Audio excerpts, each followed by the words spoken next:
Hello everyone, Manathrall here, and welcome to the weekly update video for RS3. This week we see some another Yak track with Yakta Basics and Ninja Strike 20, and hopefully you guys all had some fantastic XP gains over the double XP live event. But first we do have Yakta Basics, and is here for the 20th anniversary celebrations. It's filled with a whole bunch of different goodies to celebrate. You'll actually be able to speak to Tim and Crunchy and Berthorpe this time around, so that's a little bit different. But they have a few odd jobs to be checked off, so do keep that in mind, as well as you get your task skip token, a whole bunch of stuff. But in addition, you'll notice there are 2 new tracks to follow. Everyone can play the free track, which is filled with exciting rewards like Pinchy, right here, the pet. But he is tier 30, so that is something to keep in mind.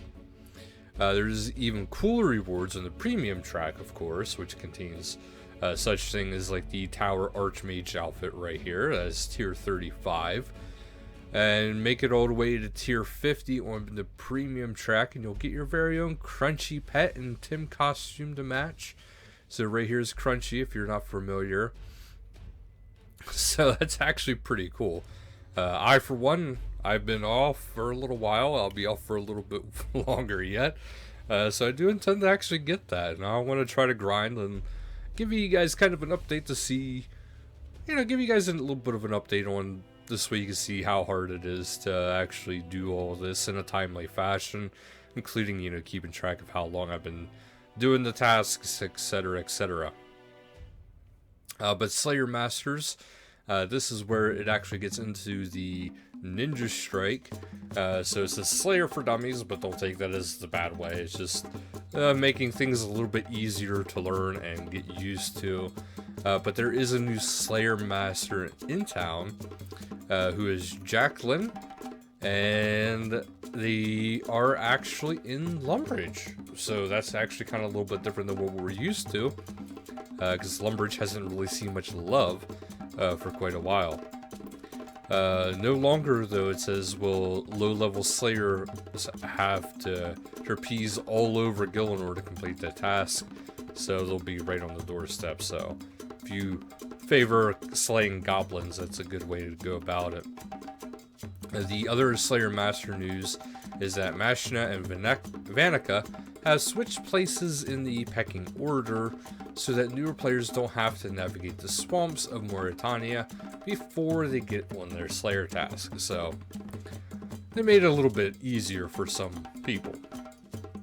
However, to reflect this change, Vanica will now assign tasks to players of combat level 30 and above, and Mashna, or however you say it, will work with players level combat level 50 and above. So their tasks have changed to accommodate that change. Vaneka's also finally moved out of the Edgeville dungeon and has now taken up residence in the ruins just south of the Edgeville Bank, which is actually kind of a big deal. And Mandrith has joined him as his new roomie, so you'll find them in the same location.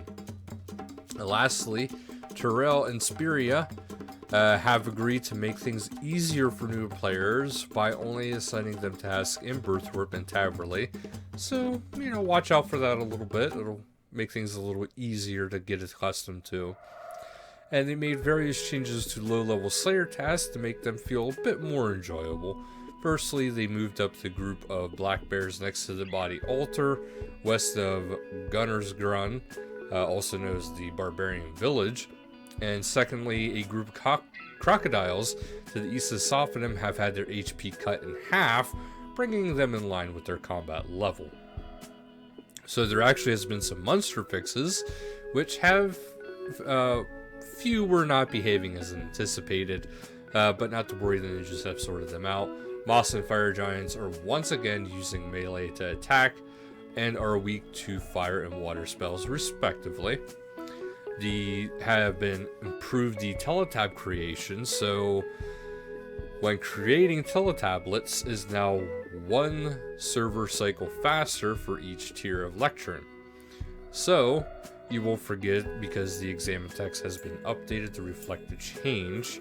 The Kingdom reward for like Miscellanea interface has actually been updated to be more in line with the current type of reward interface. However, don't keep in mind that is not the final changes to the Kingdom. It's just the interface part of it. However, on March 2nd at 1700 game time, there is a live stream for the PVM content reveal, so I'm going to be checking that out. As for social, we have RuneScape Pet Social competition, which we have all different sorts of pictures here of different pets, and it's pretty cute. Some are real life pictures and some are in game, and some are photoshopped to be in game, so that's actually pretty cool. Creative Corner, we have what is called RuneTube, so this is your RuneScape videos on YouTube. It says first up is the best free PVM improvements and upgrades for beginners. Very good idea to touch. Up we have Steam screenshots. We have actually a very beautiful picture here from Elige. And then we have one from Archaeology. Well, not from Archaeology, but in the Archaeology areas. And that is by Meteor. And up next we have Sir Thesleek strutting his stuff at the Armadillion area. I forget what it's called, the Storm Guard. So it actually looks pretty cool. Don't forget though, the Pink Skirts event is this week, is on Saturday, March 6th from 1600 to 1700 on World 134, which is a mega duck hunt. And the community shout out this week goes to the official RuneScape Discord server. So if you're not a part of it, do remember to join that. Otherwise, we have the patch notes, which they have the client crashes, which is a known issue. They are aware of a handful of users impacted by the client stability, and they are working hard to address this as soon as possible.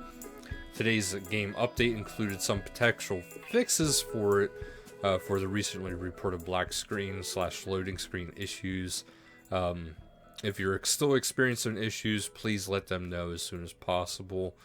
There's also a graphical settings menu. This update includes a UI bug whereby changing the advanced graphical settings of any feature can inadvertently change the settings of the feature before in the list, i.e. the changing for the settings for lighting detail will actually change the settings of the water detail. So they're actually working to get that hammered out. And then Ninja Strike 20, as we were talking about with the Slayer improvements, Mineka and Mashna now are switched. So everything with that has actually accommodated with each other. The Slayer Masters will now recommend the next best Slayer Master to go to if you don't meet their combat criteria or Slayer level requirement. Jacqueline Manslaughter, formerly of Burthorpe and Taverley area, has moved to Lumbridge, so do check that out. Everything there is pretty much what we went over already. Slayer quality of life improvements are that the Moss and Fire Giants are weak to, the spells respectively again, and they will attack with melee. And Black Bears moving, and then the Crocodiles receiving a better version of their health. Other will be that the Abyssal Demons will no longer teleport the player around sporadically while in the manual combat mode. The Vengeance group spell can now be used even when no one will benefit from it, to make it consistent with the other Vengeance spells. The Managing Miscellanea interface has been brought in line with the regular reward interface. Higher tier lecterns in the player-owned house study now increase the speed at which spell tablets are created. After some feedback, The ninjas have given Ceradomin, Zamrock, and Guthix bird pets some agility lessons. These follower pets will now follow behind the player at a faster speed. Visual fixes are clan chat colors have been fixed. Fix an issue that was causing draw distance option in the graphics settings to appear twice. Fix an issue with the settings overlay panel on the login screen. Fix an issue with the Steam client that could cause the login UI to go missing. NPCs are no longer clipping through environment pieces during a cutscene in Azandra's quest. And character creation is fixes. They fix an issue with the randomized button not functioning on facial hair section. Fix an issue with graphics option when running the auto step from the character creation screen. Other improvements is reduce CPU overhead when idling in lobby. And other fixes are info boxes should now consistently appear above the examine text with no offset. Fix an issue in Steam which caused the login interface to disappear after logging out of client. Fix an issue with the notification dots for unread messages in the lobby. Fixed an issue that could occur when adding memories to the blank observation during the Azandra's quest. Players are once again able to reach the Plutonium War Table in the Kared It dig site. Fix an issue that was preventing the correct total number of bonds owned by the user to be displayed. And Azanadra no longer appears at the world gate after completing Azanadra's quest. So that's actually it for this week, guys. So thank you guys so much for watching. Until next time, later, guys.